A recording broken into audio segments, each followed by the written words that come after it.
التسعير وسعار الأسعار، وده مش فيديو بيزنس على الإطلاق. السلام عليكم يا رب.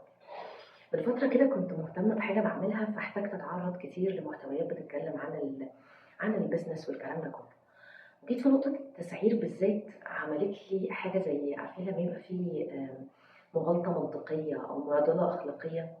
الفكرة إن جزء كبير جدا من المحتويات دي كان بيتكلم في نقطة إنه آم، أنت على قد ما هتسعر المنتج بتاعك على قد ما الناس هتديله قيمة، مش العكس.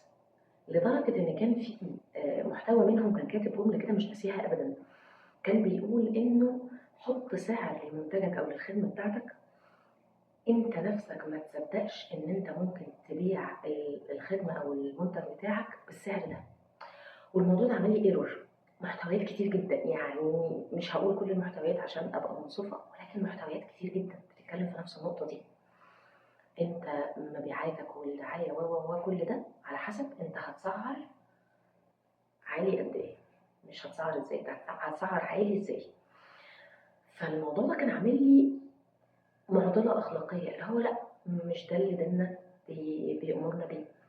وطبعا يعني فقه البيوع بقى والكلام ده كله، اللي عايز يتعمق في الموضوع هيعرف ديننا بيقول لنا ايه.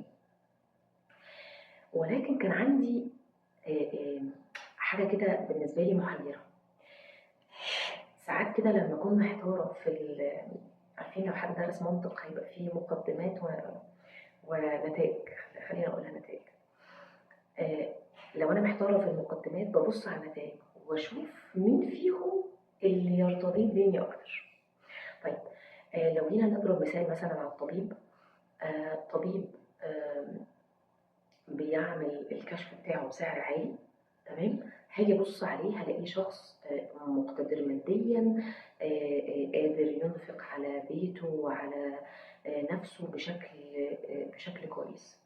طيب لو جيت اشوف طبيب تاني بيحط سعر التيكت بتاعه قليل جدا عشان ييسر على الناس والكلام ده كله، فهاجي هبص هلاقي لا، هو بيعاني من فقر و طيب هل النتيجة اللي طلعت لي دي، هل دي النتيجة اللي ديننا عايز المسلم يكون عليها؟ فلا، هلاقي إن القرآن الكريم بيقول الشيطان يعدكم الفقر، فالفقر ده حاجة من الشيطان. فأنا إزاي أكون اتبعت الأمر اللي الدين بيأمرني بيه ووصلت للنتيجة، النتيجة دي بتاعت الشيطان، مش دي النتيجة اللي الدين عايزها. بالعكس، ده الدين عايزني المؤمن القوي خير وأحب إلى الله من المؤمن الضعيف، وفي كل خير طبعا. تمام. فالايرور ده اللي انا ما كنتش عارفه احله، لحد ما ايه اللي حصل، جمله سمعتها هي اللي فكت لي بقى الايه، يعني وصلت لي الدايره ببعضها. البدء من التسعير مش هو حل الموضوع. الموضوع بادئ من عند المشتري مش من عند البائع. شفت لقطه في فيديو حد برضو كان بيتكلم في البيزنس والكلام ده، فكان بيتكلم في الجزء المالي يعني عموما، فكان بيقول انا مش بلبس عشان ابهرك.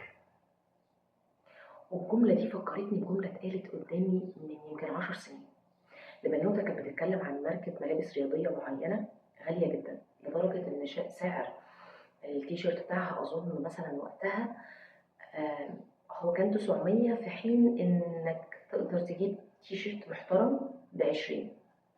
فإحنا بنتكلم في حد يحسبها بقى، أظن إنها عاملة بتاع 50 ضعف مثلا ولا حاجة.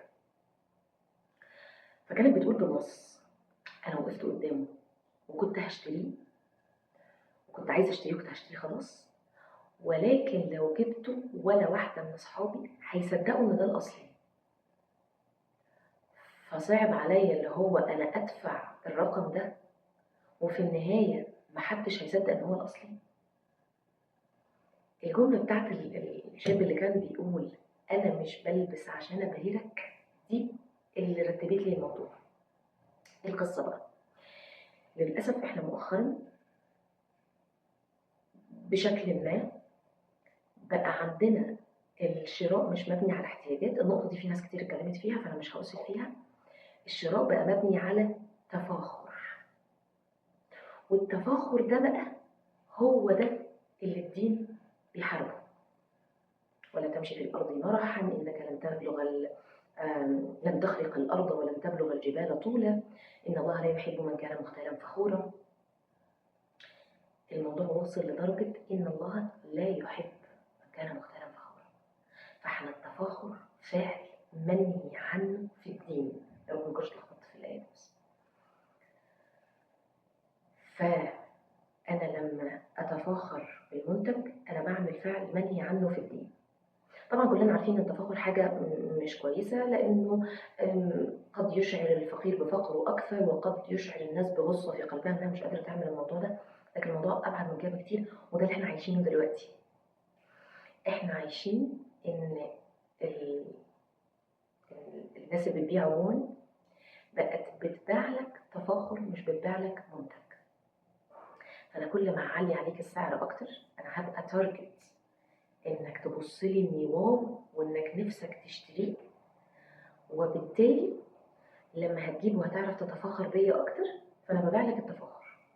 فأنا لو ببيع منتج قيمته 50، ده أنا هبيعه لك ب300. عشان انت لو انت خلينا نقول مثلا التقسيمه اللي انا ما بحبهاش، اللي هم بيقولوا كلاس A وكلاس B وكلاس C. لو انت كلاس B ومش قادر تشتري 300، فانت هيفضل عندك حلم لل300، وهتفضل انت اللي بتشير حاجتي انك نفسك تحصل عليها. طب لو انت كلاس A وقادر تشتري 300، فانت دفعت لي 6 أضعاف القيمه الحقيقيه اللي يستحق المنتج بقى كل العمليه بتاعته يعني. طيب انا كده عملت ايه؟ انا كده عارفين الاطباء كده لما يتكلموا على المضادات الحيويه ويقولوا انه ان الناس تاخد المضادات الحيويه بدون اشراف طبيب وبدون اكمال الجرعه والكلام ده كله، ده شيء مضر بالصحه العامه. احنا عملنا حاجه مضره بالدخل العام للبني ادمين كلهم.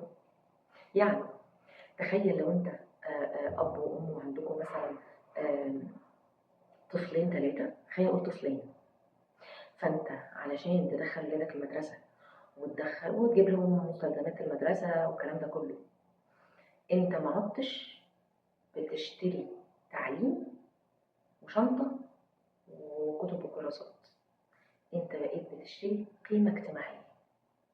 فانت هتدخل ولادك المدرسه المعينه الاجنبيه اللي مش عارفه ايه عشان يبقى شكله قدام معرفش مين ايه. فتخيل انت نفسك كأسرة بدخلك الحالي، انت خلاص اوريدي عندك ولدين وبتدخلهم المدرسة. تخيل نفسك انت بدخلك لو شلت وليكن مصاريف، اختار اي بند من البنود اللي انت بينك وبين نفسك عارف انك بتنفق فيها للتفاخر مش للاحتياج. شيل البند ده، شيل بند كمان، شيل بند كمان. انت هتتفاجئ ان انت كنت شخص يتمتع بوفرة مالية انت مش متخيلها. طب الوفرة المالية دي رايحة فين؟ هما سوري يعني في اللفظ، هما سحلوك معاهم في التفاخر. ليه اديلك منتج شنطة مدرسة زي ما انا قلت ب50 لما ممكن اديها لك ب500 وانت هتشتريها؟ ده مين ده؟ ده انت اللي هتشير لي الصور بتاعتي انك مستني التخفيضات اللي هتخليك تقدر تشتريها بدل 500 ل 400. انت فعلا بتأذي نفسك وبتأذي المجتمع المحيط. ليه بقى بتأذي المجتمع المحيط؟ انا كبراند زي ما قلت كده، لو انا اقدر اديلك المنتج ب10 هديهولك ب200 علشان الدايره دي، لان انا لو بعته ب10 اصلا مش هيبقى تارجت بالنسبه لك، مش هيحقق لك الوجاهه الاجتماعيه اللي انت عايزها. فانا هعلي عليك، فاحتياجاتك اللي كانت 20 هتبقى 4000، وانت اللي اخترت تعمل ده. تخيل. طيب الفكره بقى في موضوع الشراء ده ان هو برضو ليه ليه وزنه. زي ايه؟ لو هنقسم كده الدرجات بتاعه سعر المنتجات، خلينا نقول مثلا موبايل، خلاص، وانا عندي موبايلات اسعارها من 1 ل10، خلاص. خلينا نقول ان 5 ده هو السعر المعتدل لموبايل كويس محترم جديد امكانياته كويسه. كل ما تعلى فالامكانيات بتعلى لحد ما توصل للموبايل رقم 10 ده اللي هو مطلي ذهب بقى مثلا. طيب كل ما تنزل عن الخمسة، لا انت بتجيب يعني 4 دي مثلا، قول موبايل كسر زيرو، 3 مستعمل نظيف، 2 لا 1 ده اللي هو خلاص بقى يعني موبايل انت شاريه مستعمل ومعيوب وايه خلاص. تمام. انا مطلوب مني اشتري اي رقم. هنا تيجي السعة المالية. طيب لو انا شخص سعته انه يشتري مثلا 2 أو 3 أو 4، اقدر اشتري واحد من دول. اشتري كام؟ عكس كل اللي انا قلته اللي فات، اشتري 4.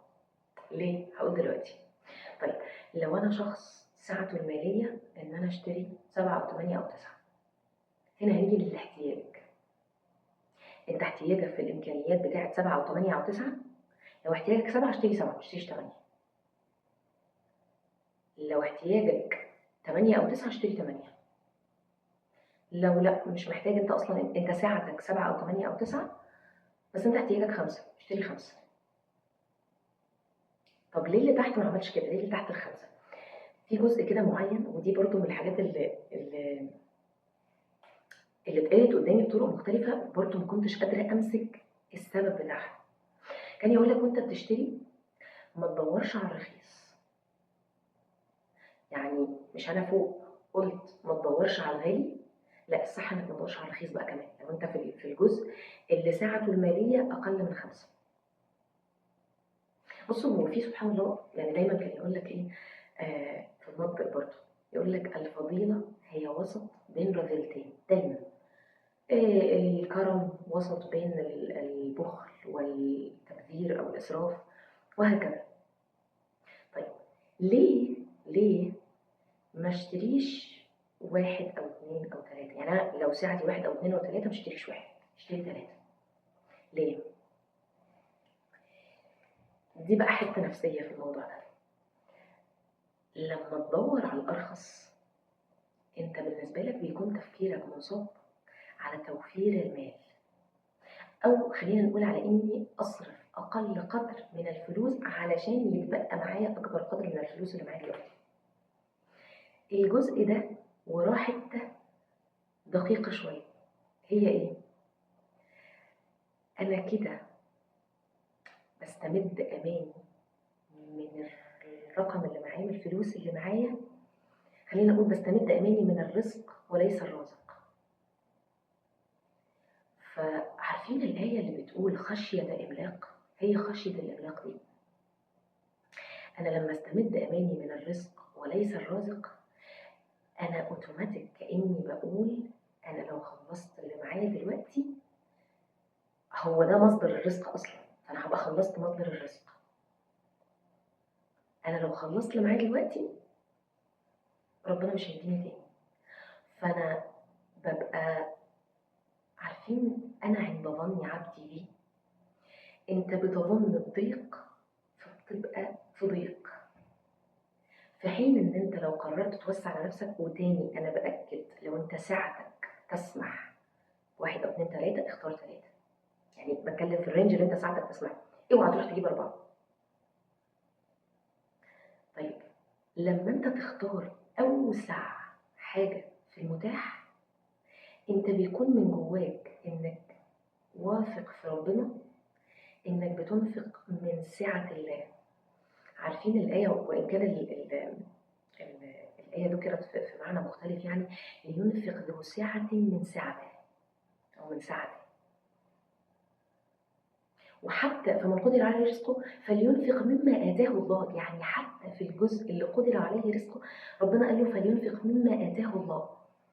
بيفكروا إن ده اللي ربنا اداهولك، ده ربنا اداهولك، ده مش هو مش هو مش هو الدنيا، ده ربنا اللي مديهولك. فأنت لما تثق إنك بتنفق من سعة الله فبتوسع على نفسك قدر استطاعتك، بس بتوسع، بتختار الوسع مش بتختار الضيق. ظنك بالله ده بيوسع عليك اكتر. طيب خلينا ننقل للجزء التاني. طيب انا بقى لو انا في ال 6 7 8 ليه اختار الستة أو الخمسة وما اختارش التمانية. هنا بقى يجي الجزء اللي الشرع بينظمه بطريقة رائعة. لا، انت لما فلوسك هتزيد عن حد معين والحد ده يبقى منتظم معاك، يعني قعد معاك أكتر من سنة، لا، انت كده ما عادش فلوسك لوحدك، دي بقت فلوسك وبقى فيه حق فيها، حق معلوم للسائل والمحروم. فانت لو ساعتك تشتري 8 روح اشتري 5 وأنفق الباقي في سبيل الله. أو لن تنالوا البر حتى تنفقوا مما تحبون، ال3 الفرق دول تقدر تجيب بيهم موبايل اللي هو قيمته 3 وتديه لشخص يكون محتاج الموبايل ده في شغل مثلا، فتبقى فتحت لحد مصدر دخل ومصدر رزق. فانت متخيل الرفاهية حرمت المجتمع؟ مش الرفاهية، التفاخر. انا ما عنديش مانع ان انا اكون شخص بحب الجو الحلو فاوسع على نفسي واجيب تكييف مثلا، اوكي، لكن اروح اجيب تكييف مذهب ليه؟ لا، نقطة ان ماذا لو ما كانش فيه تفاخر؟ انت هيبقى عندك وفرة مالية. الوفرة المالية دي لو انت بتتبع اوامر الدين فهتبدأ تطلع الزكاة بتاعت الوفرة المالية او الصدقة بتاعت الوفرة المالية دي. طيب ليه كمان ايه كمان بيدل على اللي انا بقوله ده؟ احنا عندنا آية بتنظم الانفاق العادي، بتقول ايه؟ ولا تجعل يدك مغلولة إلى عنقك ولا تبسطها كل البسط، اللي هو الخمسة، لا تمسك قوي، تمام، ولا تبسطها كل البسط. طب في الإنفاق في سبيل الله كان الرسول صلى الله عليه وسلم كالريح المرسلة، كان ينفق يعطي عطاء من لا يخشى فقره. هنا بقى، هنا هي دي اللي تعطي بدون حساب. طب نفسي، لا، أنا هشوف احتياجي وهبر نفسي، يعني هأقدر نفسي. افتكرت النقطة اللي أنا كنت عايزة أقولها ونسيتها. في جزء كده مهم في التعامل مع النفس، إنك ما تتعاملش مع نفسك على إنها نفسك أو على إنها بتاعتك، إنك تتعامل مع نفسك على إنها عبد الله أو خلق الله المكرم. فأنت لما تكرم نفسك أنت بتكرم خلق الله المكرم. عارفين قد أفلح من زكاها وقد خاب من دساها؟ طبعا فيها الجزء الديني والكلام ده، لكن ما تختارش لنفسك الأسود أبدا. طيب هل ده معناه إن أنا أختار أجيب طب ما أنا أقدر أجيبه؟ عارفين كان في معضلة كده اللي هو طب ما أنا أقدر أجيب عادي مثلا التيشيرت اللي كان ب 900 اللي كان وقتها ده كان فعلا حرفيا 50 ضعف سعر تيشيرت عادي. طب انا اقدر اجيبه؟ انت هتقولي لي الفكره في الانفاق في سبيل الله. طب انا اقدر اجيبه وهقدر ادفع ثمنه برضه انفاق في سبيل الله، ايه المانع؟ طب ما اجيب لا، انت كده وقعت في محظور التفاخر، تمام، و... وانت كده عملت حرفيا ضرر مجتمعي، ان انت اذيت، انت خليت المحيط كله، وده اللي حاصل دلوقتي في مجتمعنا. انا بسمع ارقام على حاجات لا ترقى ابدا لعشر الرقم ده. والمشكله في حاجه كمان على فكره، يعني خلينا ناخد بند مثلا زي الهاند ميد. انا سعيده جدا على فكره انه ثقافه الهاند ميد اصلا بدات تنتشر في مجتمعاتنا، وده شيء رائع. واللوكال براندز والحاجات دي انها بتنافس اصلا البراندات الاخرى والمرتفعه كمان، والكلام ده رائع جدا جدا. يعني الفكره في حاجه، انا الدايره بتدور، يعني انا هروح اشتري من لوكال براند او من حد بيعمل هاند ميد، هو عشان يشتري الخامات بتاعته ويديلك قيمه كويسه بيدور على خامات كويسه، هيروح يشتري الخامات الكويسه هيلاقيها مضروبه في 40 عشان يثبت ان هو خامه كويسه، حتى لو هو كويس بجد. لما هو هياخد الخامه عشان يقدر يبيع ويسوق لك ان منتجه ده حلو، هو هيضرب سعر الخامات في 40 لانها اوريدي مضروبه عنده في 40، وسعر المنتج النهائي طبعا بحساب مجهوده والتكلفة والكلام ده كله، هو مضطر ان هو يضربه هو كمان في 20-30 عشان انت تقتنع ان المنتج ده معمول بخامات نظيفة. ليه؟ لان المشتري بيدور على التفاخر، بيدور على الحاجة اللي تديله قيمة اجتماعية. طيب نحل المعضلة دي ازاي؟ ان احنا نفصل الشراء عن التفاخر ونرجعه تاني للاحتياج. انا محتاج 1 2 3 هروح اشتري. على فكرة في حاجات انا ممكن اكون انا حاببها مش محتاجها، بس انا اللي حاببها، مش بجيبها علشان يقال عني كذا او ينظر الي بنظرة كذا.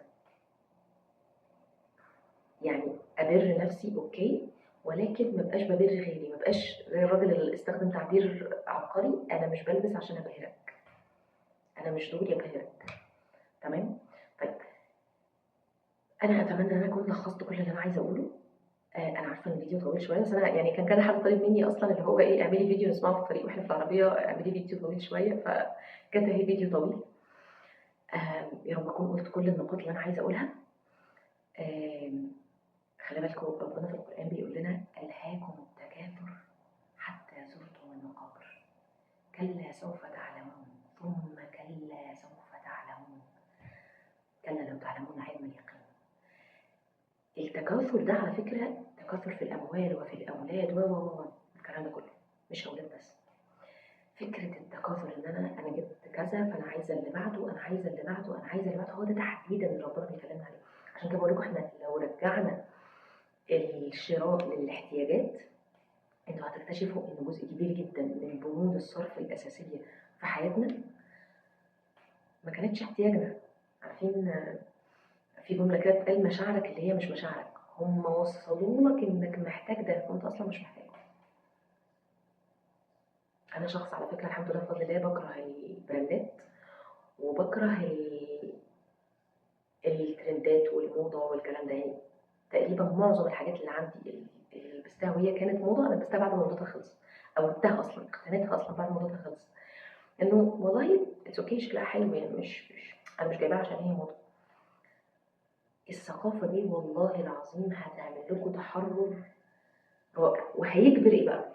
وهيجبر البائع يدي لك قيمة، ما يعليش عليك القيمة. يعني لو هو عارف، لو البائع عارف ان انت شخص بتبحث عن احتياجك، فهو هيركز في المنتج انه يلبي لك احتياجك.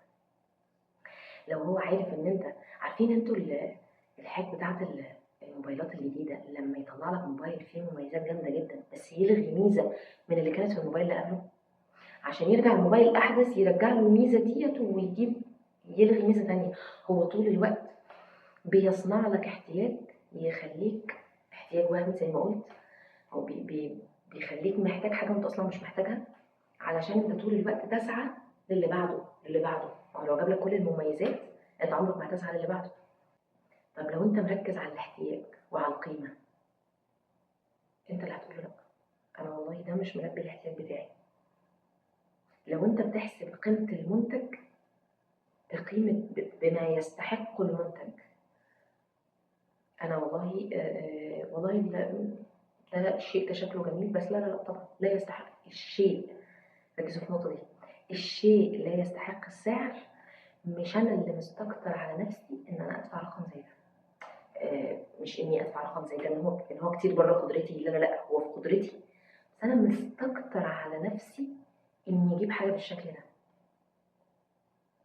دي فرق فظيع، فرق انا كرمت نفسي ولا بخلت عليها. الله يبارك لكم. رجعوا تاني دايرة مجتمعنا ل... ل... لإكرام النفس، بس في الاحتياجات مش في التفاخر، علشان نجبر البائع يبيع لك منتج بسعره الحقيقي على قد تكلفته وربحه المعقول الشرعي، وبجودة تستحق القيمة بتاعته.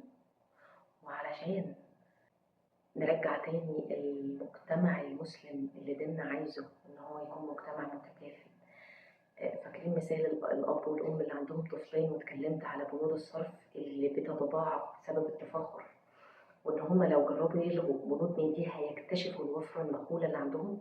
تخيلوا لو شخص عنده مثلا شغال في العقارات وليكن ده شغله، فقدر يبقى عنده وفرة مالية لأن هو نفسه مشترياته بقى سعرها معقول، فقدر يبني وحداته السكنية بسعر معقول، وقدر يوفر من الربح اللي بيدخله لأنه الحاجات اللي بيشتريها سعرها معقول، فيبني وحدات سكنية أكتر بسعر معقول أكتر، فيهيئ لشباب أكتر إن هم يسكنوا أكتر. انتوا متخيلين أثر ده على المجتمع هيبقى عامل إزاي؟ إحنا أذينا المجتمع كله بنفسنا، يعني إحنا أذينا نفسنا وأذينا المجتمع كله بالرغبة في التفاخر. فيا رب أنا نفسي عارفين لما بدور على حل للموضوع ده ما بلاقيش غير حل واحد هو بالنسبة لي، يعني أنا هقوله بس هو أنا مش مقتنعة بيه قوي لسبب أنا بحب دايما الحلول اللي يبقى فيها إحسان، والحل ده ما فيهوش إحسان، فأنا هقوله كتوضيح للفكرة، بس أتمنى لو حد عنده حل بإحسان أكتر قد يساعد المجتمع في الخروج من الدايرة دي ويكون حل محسن يبقى أفضل. الحل من وجهة نظري اللي ممكن يخرجنا بره الدايرة دي حاليا هو حل ما فيهوش إحسان للأسف، ازدراء التفاخر. إحنا لو المجتمع لو قلنا من النهاردة يا رب يبقى من الفيديو ده سواء الفيديو نفسه أو الفكرة عموما إنها تنتشر والناس تتناقلها، بدأنا نزدري المتفاخر، لما نشوف حد بيتفاخر نقول له اتقي الله، فاحنا هنخسره الجزء، لأن على فكرة فكرة قيمة الشيء بناء على سعره، انت الاشخاص بقت بتستمد قيمتها بناء على قد ايه اللي هي الحاجات اللي هي بتستخدمها غاليه. فانا لو سحبت منه دي انا هكسر الدايره كلها. لو الشخص حس ان هو لما يتفاخر بالعكس الفعل ده هيجيب ازدراء لفعل التفاخر بتاعنا، لا نزدري خلق الله المكرم الانسان، مش نزدري الشخص، ولكن جاب له يعني عكس ما هو كان بيتفاخر علشانه، جاب له خلينا نقول يعني مش هجوم بس يعني ايه نصيحة محبين بس شديدة شوية، انه اتقي الله وما تتفاخرش، اتقي الله ما تبوظش الدايرة بتاعة المجتمع كله، اتقي الله ما تزيدش. عارفين الآية اللي بتقول كي لا يكون دولة بين الأغنياء، فهي دي التفاخر بيخلي الفلوس تفضل تلف بين الأغنياء والفقير يزداد فقرا. فأول ما تلاقي حد بيتفاخر انهاه، يعني مش عارفة اغلظوا عليهم والله فعلا يعني، واغلظ عليهم. دي ناس مش بس بترتكب معصية، دي ناس بتأذي المجتمع المسلم كله، تأذي المجتمع كله، هو الأسعار على الجميع، على المسلم وعلى غير المسلم، واحنا مأمورين بالإحسان لجميع خلق الله مش للإنسان بس حتى. فده الحل الوحيد اللي عندي، إن احنا نسحب بساط القامة والقيمة من الأشخاص اللي بيتفاخروا، وبالعكس نديهم رد فعل عن التفاخر نفسه يخليهم يكونوا نعمل احنا دايرة عن التفاخر بتخليه يوصل له، لا ده هو وصل لعكس اللي هو عايزه. انا بحاول انقي كلام حلو فباين ان انا ايه يعني ما انا بقول لكم انا بحب دايما اللي شاف فيديو الاحسان اللي كنت عاملاها يفهم النقطه دي، بحب دايما اي حاجه يكون الطريقه بتاعتها احسان حتى لو نتيجه عدم الاحسان هتبقى أكتر. فانا بقوله لان انا فعلا مش عارفه الاقي حل تاني، بس يا ريت تقولوا لي في الكومنتات لو لقيتوا حل افضل، بس فعلا اكسروا دايره انكم توصلوا للمتباهي والمتفاخر انه ده واو انه جاب الحاجه دي، لا. يا رب يكون الفيديو ده مفيد ونافع، ومش عايز اطول الفيديو اكتر من كده.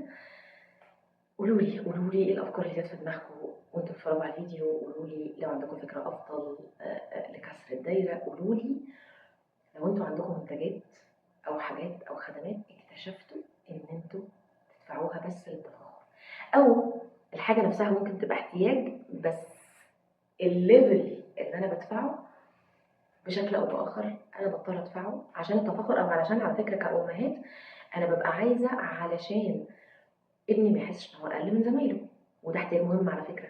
بس احنا ان شاء الله باذن الله لما نكسر الدايره دي،